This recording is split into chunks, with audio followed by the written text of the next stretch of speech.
Burası Bartın'ın Ulus ilçesinde yer alan doğa harikasına sahip Dereli Köyü. Köyün her mevsimi inanılmaz bir manzaraya sahip oluyor. Bugün sizlere ufak da olsa bir aileyi ve ormanın doğasıyla tanıştıracağız.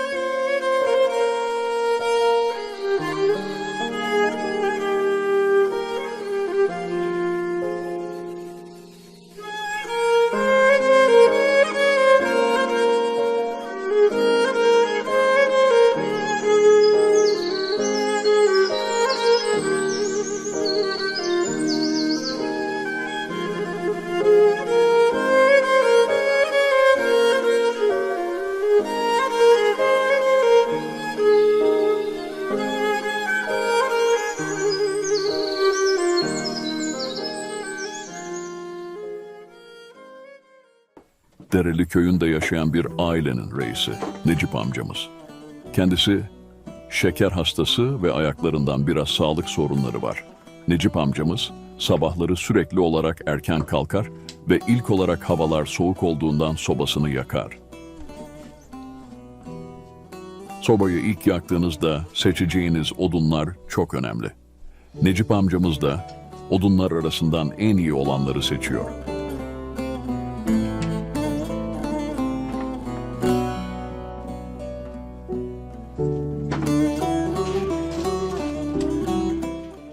Odunları seçtiğiniz kadar daha hızlı bir şekilde alev alması için dizilişi de o kadar önemlidir.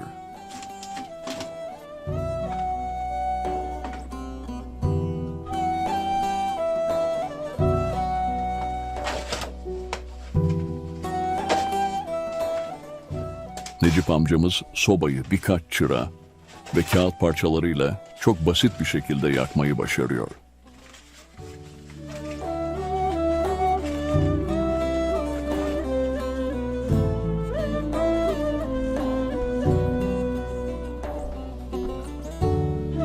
Sobayı yaktıktan sonra tabii ki de çayı eksik etmiyor Necip amcamız. Gür bir şekilde yanan sobanın üstünde çayın tadı başka olur elbet. Bu kadar işi neden o yapıyor demeyin.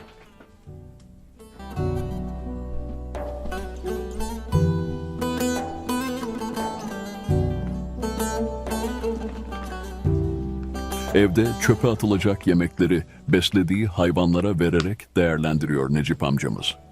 Sabahları sürekli olarak yaptığı iştir. Kendi sağlığı açısından da hareket yapması iyi oluyor aslında.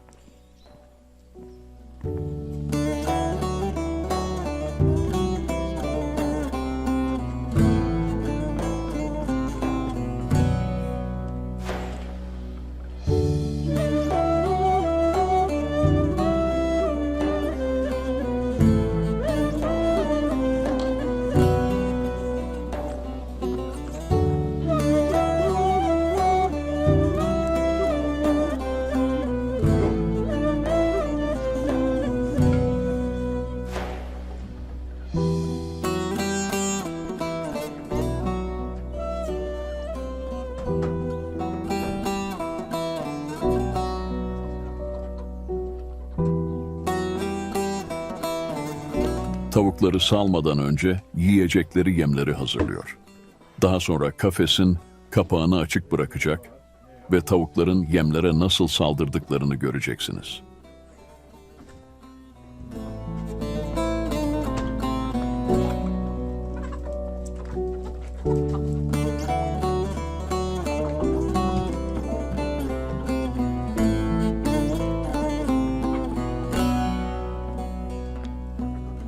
Tavukların da elbet bir reisi var ve en son salınır.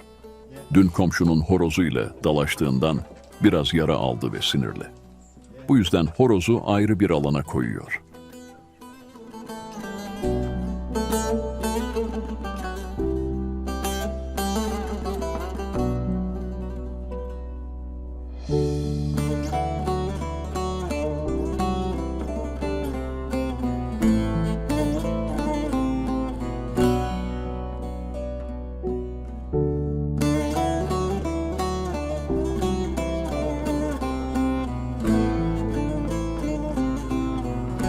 Burası da evin altında yer alan ve önceden beslenen büyükbaş hayvanların yaşadığı bir dam. Şimdilik bir depo olarak kullanılıyor. Necip amcamız şehir yaşantısından göç ettiği için büyükbaş hayvan yetiştirmesiyle pek ilgilenmiyor. Elbet biraz da sağlık sorunları var. Bu gördüğünüz dolap ise Necip amcamızın hanımı Nural teyzemizin kışa hazırlık yaptığı konserveler. Burada meyve çeşitlerinden kompostlu, melemen, salça, reçel, pekmez, turşu ve meyve ezmeleri yer almaktadır. Tamamen doğal meyvelerden yapılmaktadır.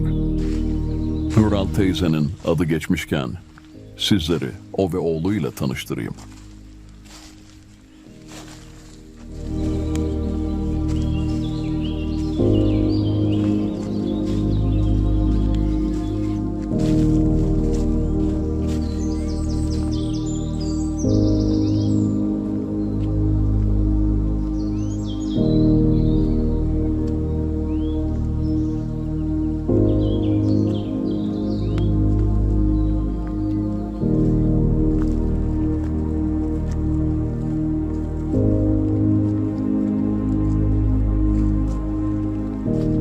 Nural teyze, Necip amcamız gibi emekli. 3 çocuk, annesi ve 6 torunun anneannesi, ayrıca babaannesidir. Kendisi küçük yaşlarda bu köyde yaşamış ve eskiden insanların nasıl geçindiğini, ne gibi zor şartlarda yaşadıklarını çok iyi biliyor. Gelin Nural teyzemiz ve oğlu Mehmet'le Dereli köyünün ormanlarına yolculuk edelim.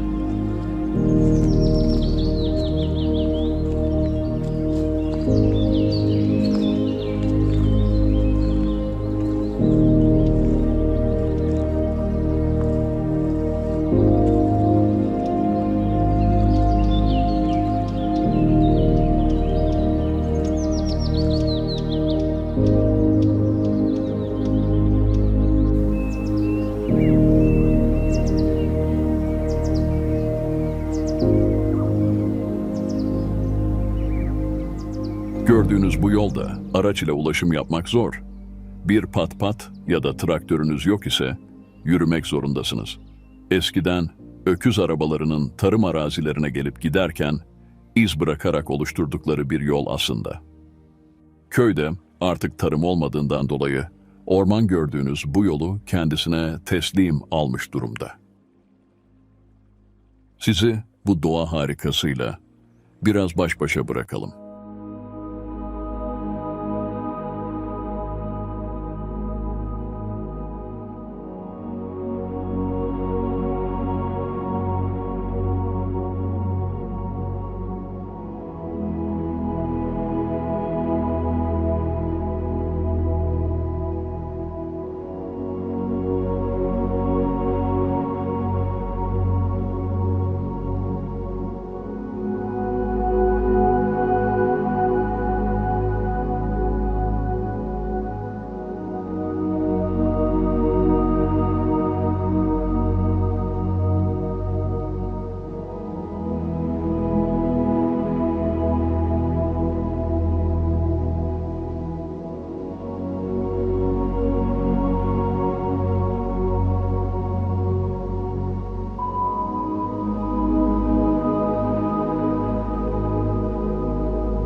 Uzun bir yürüyüş sonrası Nural teyzemiz biraz dinlensin. Atıştırmak için de sebze ve köy ekmeği getirmiş. Burada dinlenirken köydeki yaşamı gelin biraz da Nuran teyzemizden dinleyelim.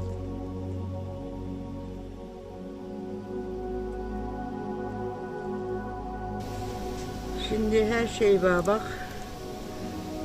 Eskiden bunlar yoktu. Eskiden sabahleyin 5'te kalkardık. Yemeği nerede yiyorsun? Nerede azık alıyorsun? Buraları hep böyle tarlaydı. Oraları böyle tarlaydı. Ekin ekerdik. Buğday, mısır. Sabahın 5'inde tarlaya varırdık. Öğlen evde biri varsa sana yemeğini götürüyordu. En fazla 2 çeşit yemek varsa. Yoksa 1 çeşit yemek, bakraca at, tarlaya kadar gel. Artık saat 1 mi, 2 mi, ne zaman yer üşüdüyse tabii evdekinin de işi olurdu eskiden. Tavuğu olurdu, civciv olurdu, buzağı olurdu. Bahçelerde onları ot yolarlardı.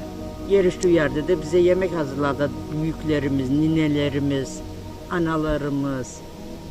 Tarlaya çıkardık, ondan sonra yemek beklerdik, yemeği yerdik. Tarlada kenarlarda ot varsa yine evde buzağlar yer diye küfeye doldururduk otları. Buğday biçiyorsak da, mısır topluyorsak da, sırtına iple odun yüklendik. Akşam ertesi güne ekmek yapılacak. İnekler geldi, akşamda saat 10'da varırdık eve yaz günü. 10'da, akşam 10'da varırdık. Önce hayvanları sağıp, hayvanları yerine bağlayıp, ondan sonra ekmeğin varsa hemen yanına bir çeşit yemek yap, yemeği ye. Yarın ekmek kalmazdı tabii, tekrar onu hamurladık. Sabahleyin yine saat 5'e hazır olsun diye. Böyle bol domates nerede, ekmeği bulan havada kapıyor. Ayran, yoğurt. Ayran olurdu. Ayran hiç eksik olmazdı. Ekmeğimizi kendimiz yapardık. Bir lahana oldu Bostanlar'da. O da yaz günü olmazdı, kış günü oldu lahana. Çocuğu olanlar da çocuğu beşiğe koyardı, öyle giderdi tarlaya. Çocuğu ağacı böyle buna asarlardı, salıncak. Çocuklar salıncakta duruyordu. Anne ara emzirirdi onu. Çoktu beşiklerde yılan çıktı beşiklere. Öyle zahmetliydi. Şimdi yabani hayvanlar geziyor. Şuralarda geyik izleri var, geyik, keçi izleri. Domuz izleri var, ayı izleri var. Ayılar da köyün için kenarına kadar geliyor şimdi. Burada yalnız gezemezsin katiyen. Burada yalnız gezemezsin. Nereye geziyorsun? Nasıl da güzel anlattı Nural teyzemiz. İnsanların tarım ve hayvancılıktan uzaklaştığı bu dönemde ve ayrıca şehire göç eden insanların hayatına giden bir yolu gösterdi bize. Gördüğünüz bu ormanlar artık tarım arazilerini ve yollarını esir almış durumda. Esir aldıkça da yabani hayvanların yaşam alanı haline geldi elbet. Bu ormanlar da bu yüzden tek başınıza gezmek bir o kadar tehlikeli ve ölümcül olabilir. Yabani hayvan saldırıları konusunda zaten birçok haber duyuyorsunuzdur. Eskiler bilirdi ormanlarda nasıl gezileceğini ve bu köylerde maddi desteği olmadan geçimini sağlardı. Peki ya olası bir köy göçü olsa, şehir hayatına alışmış insanlar için nasıl geçimini sağlayacak, nasıl bu orman ve köy hayatına alışabilecek? Sizler ne düşünüyorsunuz?